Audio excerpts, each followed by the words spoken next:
My next guest was used also in worshiping the devil, participated in human sacrifice rituals and cannibalism. She says her family has been involved in rituals for generations. She is currently in extensive therapy, suffers from multiple personality disorder, meaning she's blocked out many of the terrifying and painful memories of her childhood. Meet Rachel, who is also in disguise to protect her identity. You come from generations of ritualistic abuse? Yes, my family has an extensive family tree, and they keep track of who's been involved and who hasn't been involved. And it's gone back to, like, 1700.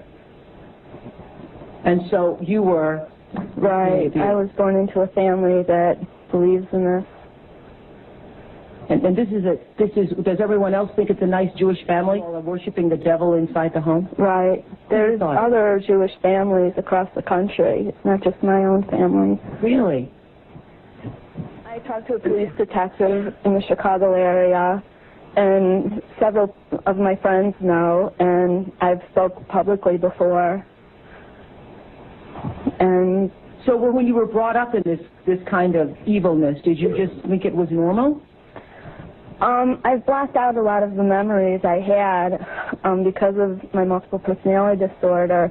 But yes, I mean, it's like if you grow up with something, you think it's normal. Mm-hmm. I always thought So what kinds of things? You don't have to give us the gory details, but what kinds of things went on in the family? Well, there would be rituals in which babies would be sacrificed, and you would have to, you know... Whose babies?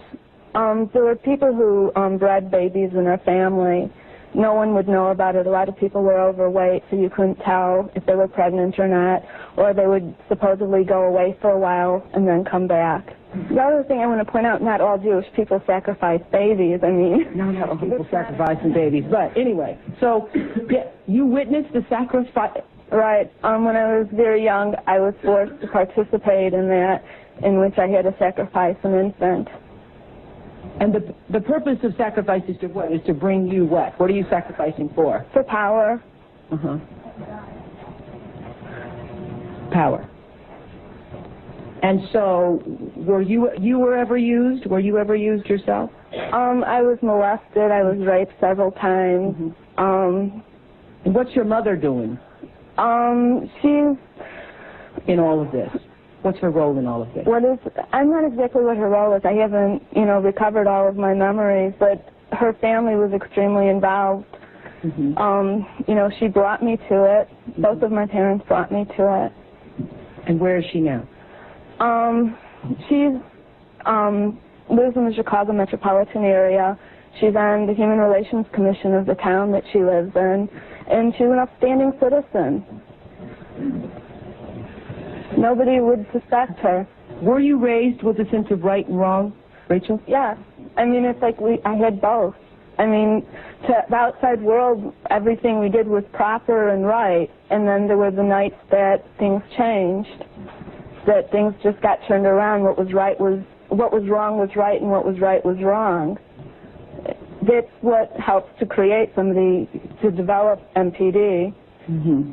Multiple personality.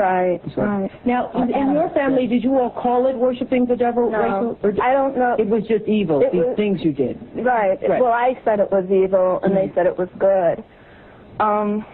There's a book that I had just come across called Lilith's Cave, which is a book of Jewish mysticism and supernatural, and there's a lot in that book that relates to what I, endured when I was a child.